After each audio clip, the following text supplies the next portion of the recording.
We've got two more flash briefings now coming through, and continuing this blurring of the lines between cloud and CDN, and also something that was very important to me in taking over CDS is to broaden the scope and the understanding we have of the CDN market to a more global perspective. We've been a little myopic about Northern Europe and North America over the years. It was very important to me to reach out to some of the Asian CDNs and so on. So it's a great pleasure to have Angel joining us. Angel, are you out there? Yes. Hi. Brilliant, excellent, a great background as well. Very, very bright. Yeah. At this time of my night, anyway. So it's with great pleasure that I'm going to ask Angel Chin from BaishanCloud to talk to us a little bit about the Asian market, if you could. Angel, over to you. Awesome. Thank you for having me, Dom. It's a pleasure to join this event today. So I have been in the content delivery world for a little over 10 years, so still fairly new comparing to most of the speakers today. But I spend most of my time helping companies to define their delivery solutions from the Western world to the market in Asia. So it's really great to be here today to share my thoughts on the next generation CDN trend in Asia. So let me share my screen. Okay. And so actually I'm going to stop sharing my video because my internet is not the greatest today. So here we go. And okay. So before we dive into the topic today, I just wanted to do a really quick introduction of BaishanCloud. I know BaishanCloud is still very new to market. Probably not many of you guys have heard of us before. So we are a global cloud data service provider specializing in cross-border content delivery and edge security, especially to those really hard to reach markets such as China, Southeast Asia, and India. ByronCloud was founded in 2015 with an idea to build an acceleration platform that's actually this slide. So we built the platform to accelerate the modern technologies, and we have been expanding our service scope very quickly over the past few years. So today we offer cloud delivery, streaming solutions, edge security, and application acceleration. And we help over 10,000 corporate clients across the world to provide a faster experience to their users globally. So in today's session, I'm going to talk about what the Asia CDN market looks like in general, and what's unique about the market that's driving the evolution of the CDN technologies, and what we expect to see as the next generation CDN service in the region. So as many studies and articles have shown, the next 5 to 10 years could be a prime time for the global CDN because of 5G, because of the rising demands for video OTT services, because of the surging internet consumption during and post this COVID-19 pandemic. But what's interesting, and I think a lot of speakers today touch on already, is that if we do segment the market by region, as you can see from the graph on the right-hand side, while North America, which is the light blue bar, still dominates the market with a share of 41%. The Asia Pacific region, which is the red bar, is showing the strongest growth momentum with a CAGR of 33%. So this growth in Asia is due to the growing number of internet subscribers and mobile adaptations, which caused the rise of e-commerce, OTT, live gaming, online educations, especially in India, China, and Southeast Asian countries. And we see all major global CDN providers are investing in the regions to cater to this rising demand.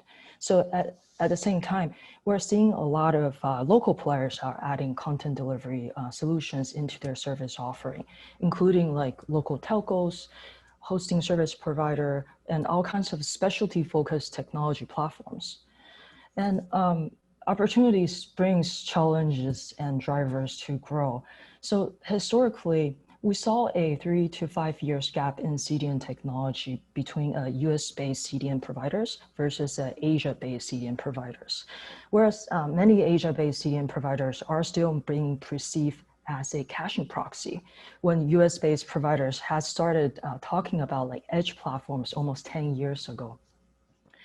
However, as the internet speed is increasing and the market is growing at this like significant speed, the technology gap is closing. And from the trend that we're seeing right now, it's very possible that in the very near future, some CDN technologies will be dominated by Asia-based CDN providers. So the first challenge or drivers. So when we talk about Asia, the first thing we have to talk about is the size of the users.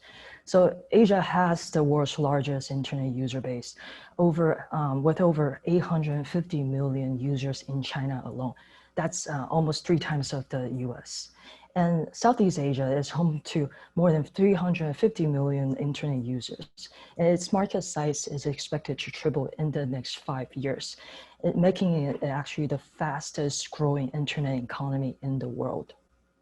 So the huge volume in internet consumptions has made a massive number of online content services to bloom in the region. So like TikTok will be a great example here. The byproduct of the growing content is a fierce competition between content providers across all different industry verticals. So as the end users continue to raise their expectations, content providers are forced to seek out effective ways to reduce cost while producing and delivering personalized interactive content to their users in as real time as possible. So this cascades down to the internet delivery network underneath. And so CDN is required to evolve from delivering and doing like basic caching and routing logic to incorporating the microservice architecture and to becoming a fully programmable edge, as we are seeing in the US and in Europe right now. So the market in Asia is also expecting to integrate CDN's functions as an extension of their overall development cycle to run codes on the edge as close to the end users as possible to maximize the performance. And this is an example of the technology gap I referred to earlier between the US-based providers and the Asia-based providers. But Asia-based providers are transforming into this serverless edge platform in a much, much faster speed because of the massive growth in the market size. So the second market attribute that drives the CDN evolution in Asia is the highly developed mobile ecosystem. So again, Asia is one of the world's fastest growing region for mobile subscriptions, and it's home to over half of the total subscriber globally. So in China, 99% of the internet users have been switched to this mobile mode because of the increasing broadband speed and reducing data cost. And Southeast Asia has the most engaged mobile users in the world.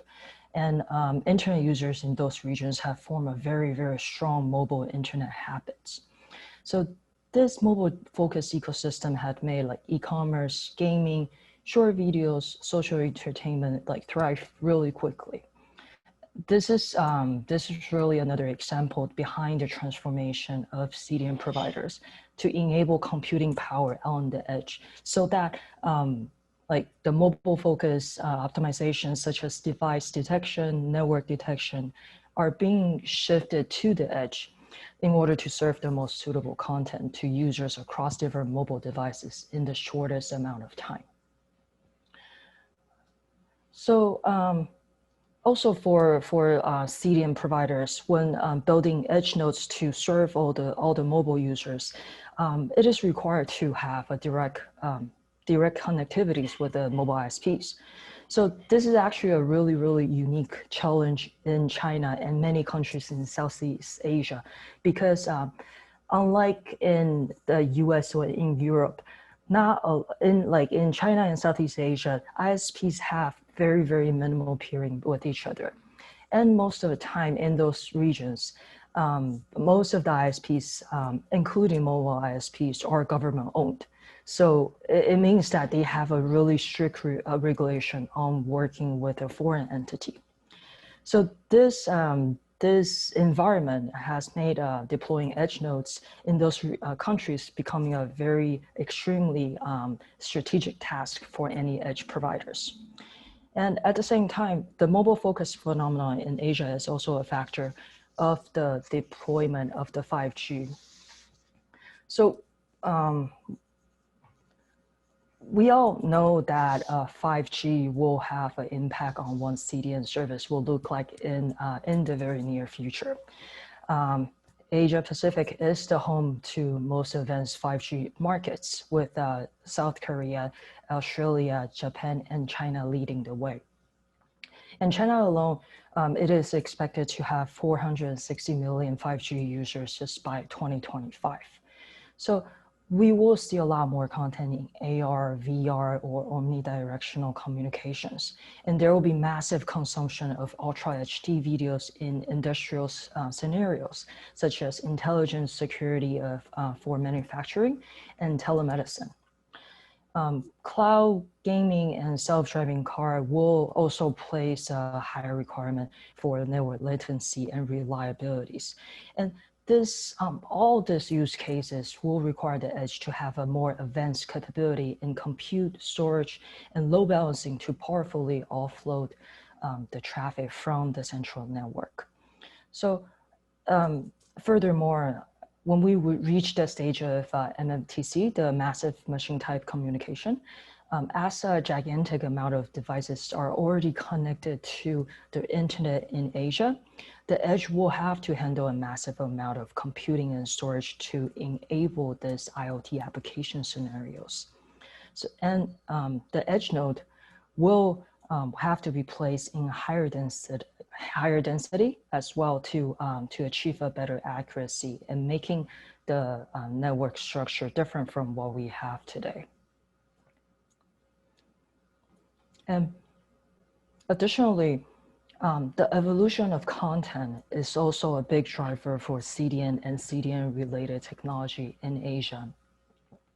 So with the world's largest live streaming user base, China's live streaming industry has grown rapidly during the past 10 years. And last year, China has officially moved into this so-called live streaming plus era, where live streaming platform is no longer just focusing on entertainment. It has become the foundation of any online content across almost every industry. So here's a good illustration of this. So massive amount of content are being transformed into a live streaming format, and new business models are being built around it. Traditional industries, as you can see from the graph, like governments, enterprises, educations are all using live streaming in one way or another to reach the broader audience and to increase the user engagement. And among all the industries that's kind of transforming into this live streaming format, the live e-commerce is the fastest growing live streaming sector among all the industries. It generated over 60 billion in 2019, and it is expected to double in 2020. And COVID-19 pandemic has only accelerated this trend. So because of the live streaming plus era, there is a surging demand for interactive content with zero latency, high resolution, and personalization, which is forcing live streaming platforms to seek solutions throughout the whole streaming workflow to optimize that viewing experience. So we're seeing changes in many technologies or many areas, and the few key ones are around like streaming protocols, the video and audio codec, and the edge network. So let's take protocol as an example. So protocol, as the content is becoming more real time, the live streaming platform are started to experiment with like real-time protocols such as WebRTC, SRT, and other UDP-based private protocol for real-time communications. And for codec, many companies are exploring newer codecs such as HEVC, AV1 for that higher efficiency. And the interesting fact is that China has also formed a audio and video coding standard work group, which developed the AVS codec. It's developed based on an international standard and its specific use case for live streaming and OTT trend in China. So its second generation is called AVS2, is focusing on HDTV and 4K video. And the newest release of AVS3 is focusing on like 8K video and omnidirectional 360-degree video. So because of the evolution of the streaming technology, it forces all the providers to support a really wide range of different streaming technologies. So from protocol-wise, most of the Asian providers will support from RTMP to WebRTC or to any type of the UDP-based protocol. Same thing for the codec. So we'll support some legacy codec to the newest release codec. And it forces the CDN providers to start putting video processing power, such as watermarking or transcoding, packaging to the edge, so for a faster performance. And besides the protocol and the codec, the delivery structure for the live streaming platform is also changing as well. As the user are more distributed and the content is more interactive. So live streaming platform needs to deploy like multiple origins across the region to reduce that middle mile latency and partner with Asia providers like Baishan, who has extensive coverage from tier 1 to tier 3 cities in most of the countries in Asia. So all the live stream broadcaster can push the stream to the closest edge ingest point and for their videos to process at the edge. And then the viewers can pull from the closest edge to view that stream. And we think that because of the evolved needs around the live streaming content and the really mature live streaming ecosystem that's already being developed in Asia right now, live streaming technology could be one of the CDN technologies that will be eventually dominated by an Asia-based CDN provider in the near future. So with all that said, it's very clear to us that the Asia market is different from Europe, from America in many ways. Especially in terms of the user behaviors and the internet environments. And there are many nuances that providers need to deal with in order to succeed and capitalize on the market opportunity. And that is the core reason why a range of industry providers choose to partner with experts like Baishan to meet the evolving needs of this market and more. So within the industry, we are expecting to see a proliferation of edge computing and cloudification of network and the edge. And ByronCloud is actually also rolling out serverless edge compute features soon. And we are continuing to build an agile and scalable edge cloud platforms for our customers to connect their users globally. So with that, thank you for the sessions today. And if you would like to learn more about the Asia market or more about Baishan, please go to our website or reach out to me or follow us on social media channels. Thank you. Angel, that was absolutely, some of the numbers in there were absolutely staggering, I have to say. I think I had to double check I had my mute on as I drew breath. Literally the scale of some of those numbers were daunting. I'm almost too overwhelmed to have a good question. It's a lot of content. And we have overrun a little bit, but if you could give me just a very short answer, if there was one thing that we could do to improve interoperability, improve the relationship between Asian companies such as yours and existing CDNs and so on, what would it be? You know, you guys have got an enormous engine building out in Asia. You've got huge revenues, huge audiences, probably an enormous amount of experience. But if there's one thing that you could engineer to improve the relationship between CDNs and develop the partnerships, what would it be? So I think the goal for BaishanCloud is already to kind of overcome that bottleneck between working with a global CDN provider and an Asia-based CDN provider. So everything is very open. It's all API-based for the ease of integrations. The network itself is actually it's actually all shared. So the partners can have the capability to select which regions that they want to deliver their customers to. So that really opens up the partnership between a global-based CDN providers and a Asia-based CDN providers.